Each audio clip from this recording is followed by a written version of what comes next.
Hey spicy book lovers, welcome back to the Spicy Bookshelf. If you're new here, my name is Kelly, and today we are going to be getting into a cozy little Christmas romance.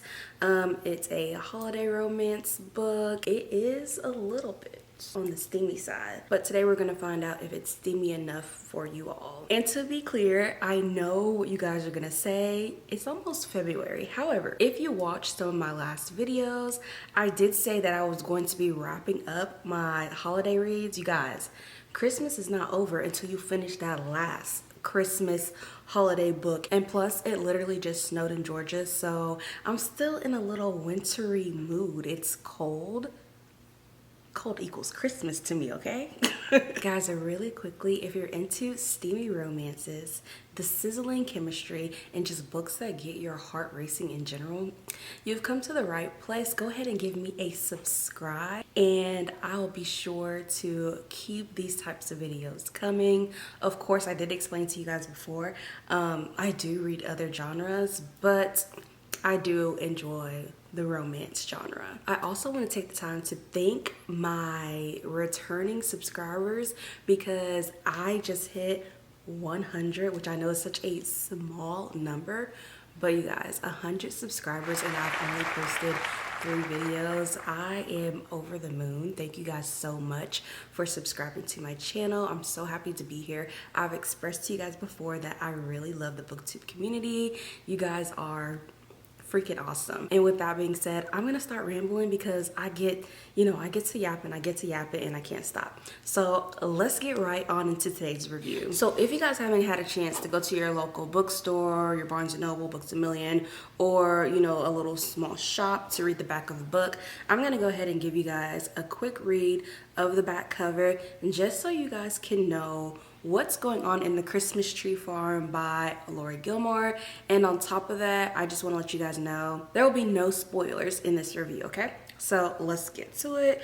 I'm gonna put my glasses on. The reason why I have my glasses off is because I feel like the lighting, it does the glare, and I hate that. So anyways, it says, Kira North hates Christmas, which is unfortunate since she just bought a Christmas tree farm in a town that's too cute for its own good. Bennett Ellis is on vacation in Dream Harbor trying to take a break from both his life and his constant desire to fix things. But somehow fate finds Ben trapped by a blanket of snow at Kira's farm. And despite her grinchiest first impressions, with the glow of the fairy lights twinkling in the trees, and the promise of warming hot chocolate, maybe, just maybe, these two lost souls will have a Christmas they'll remember forever. And then it says The Christmas Tree Farm is a spicy romantic mystery with a HEA guarantee. If you don't know what HEA is, it's just happily ever after.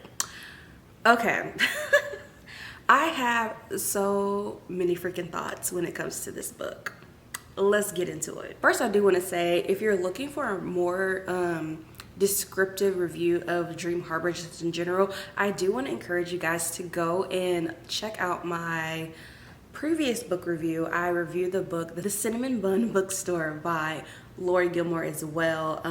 By the way, these are all standalone books, so if you just want to pick one up, that's completely fine.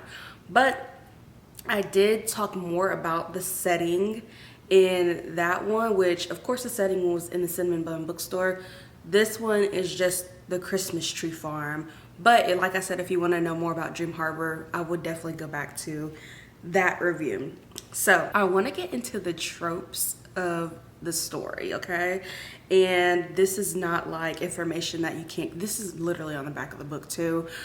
So again, no spoilers, but there were a few that stuck out to me. These are just like the two like on the top of my head, but there are more. So the first one is obviously the grumpy sunshine trope, you guys. Okay, that's pretty self-explanatory. So typically with the grumpy sunshine trope, you have a grumpy character who falls for the optimistic character. And then we have the forced proximity trope, which is basically like when the two characters end up stuck together for an extended amount of time, and more than likely they end up falling in love too. And it doesn't have to just be one, it doesn't just have to be two characters, it could be a group of characters. So that's the forced proximity one. And oh, I did forget the third one that I want to talk about is obviously the small town trope. All of the Dream Harbor books pretty much give small town trope because Dream Harbor is a small town. Literally, for the characters that are new, they stick out like a sore thumb in the book. Like, that's how small Dream Harbor is. And it's funny because I was actually born in a small town, so I pretty much know what that's like. Well, I wasn't raised there, but I have an idea of what the small town is like. So next, I want to chit chat about the characters, because you guys, like I said in the Cinnamon Bun bookstore, I was so annoyed with Hazel. Like, I could not stand her character by the time I finished reading the book, which I know, like, it's an unpopular opinion, but it is my opinion. But Kira, oh my gosh. Even though you're supposed to freaking hate her character because obviously she's like extremely grinchy, mean, and just straight up, she's rude, okay? Her character is rude. I felt like her character has layers. I felt like there was depth to her character, and that's extremely important, I feel like, when it comes to any book and character development in general. Like, you want to see how the character develops, and I feel like Kira has great character development. So if you're interested in that, that would be a good reason for you to check out this book. And then on top of that, she's a Georgia peach, so what's not to love, okay? And then we have Bennett, Benny boy, okay? I really liked Bennett. And actually, I didn't even really just like him. I loved his character. I felt like he was sweet, he was charming, and on top of all that, I liked how authentic he was. Like, Laurie, I feel like, really made the characters relatable, and maybe they were just relatable to me in my life, because one thing that I actually really liked about Bennett, I like the fact that he was relatable. Like, I think that in the book, like, it states that he's a software engineer, and to me, that's relatable because I work in the tech field as well. I don't even think I've shared that with my bookish friends yet. So if you guys wanted to know, I do work in the tech field as a robotics engineer. And I just felt like everything about Bennett was extremely relatable. I loved it. Okay, so now I just want to get into the romantic chemistry between the two characters. Like I said, I'm not doing any spoilers, but I can tiptoe around it. You guys, Kira is so rude that it almost comes off as comical, because it's like, who raised you, girl? Who freaking raised you? Which you do learn about her upbringing in the stories. I feel like that's important to her character development as well, because it's kind of like, oh, okay, I see why you have such a nasty attitude, girl. No excuse, but that is like, you have to think about those things. I feel like Bennett and Kira have the whole I can't stand you, but I'm slowly falling in love with you type of dynamic, which I feel like some people don't like that, but I don't have any issues with it. I thought it was done very well. I thought Laurie wrote out their chemistry with intention, and I just feel like it's such a good read. She really nailed it here. Now that does bring me into my next part of this review, which is the spice factor. If you're subscribed to my channel because you will love spicy books, I'm sure this segment probably piques your interest the most. Okay, so while I truly haven't figured out how I want to rate the spicy books, here's what I can tell you guys. This is definitely not one of those romance novels or books that's straight up raunchy. If you're looking for that in a book, then this one definitely isn't going to be for you. However, I think that the spice is done really well throughout the book. She really drew out the tension between Kira and Bennett throughout the entire story, okay?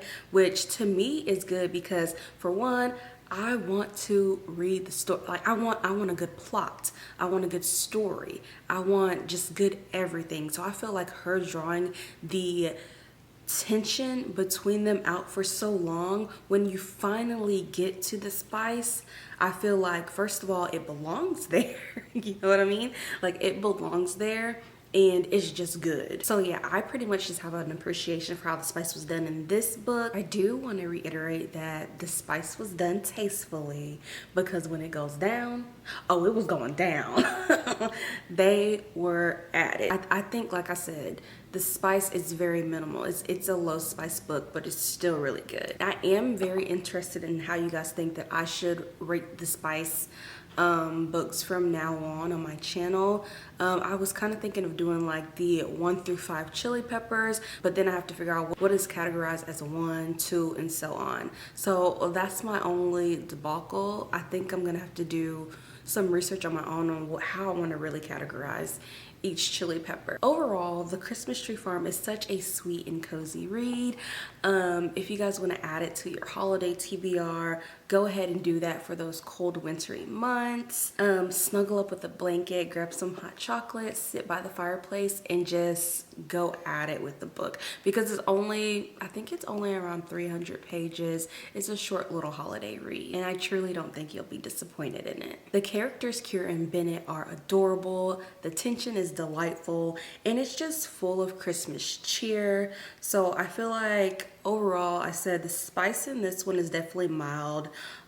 Think of it as a sweet holiday romance. So, you know, there's a touch of spice, and sometimes a little sweet and spicy is good. So what did you guys think of The Christmas Tree Farm? Have you guys even read it? If you have, let me know your thoughts in the comments below, because I really enjoy reading through you guys' thoughts and opinions. And hey, also, if you guys want more spicy, steamy romances, maybe a little more spicy than what we just talked about today, go ahead and give my video a like and subscribe to the Spicy Bookshelf for even more content. You guys don't want to miss what I have for you guys coming up in the future. And with that being said, I'll see you guys in my next video. Bye, you guys.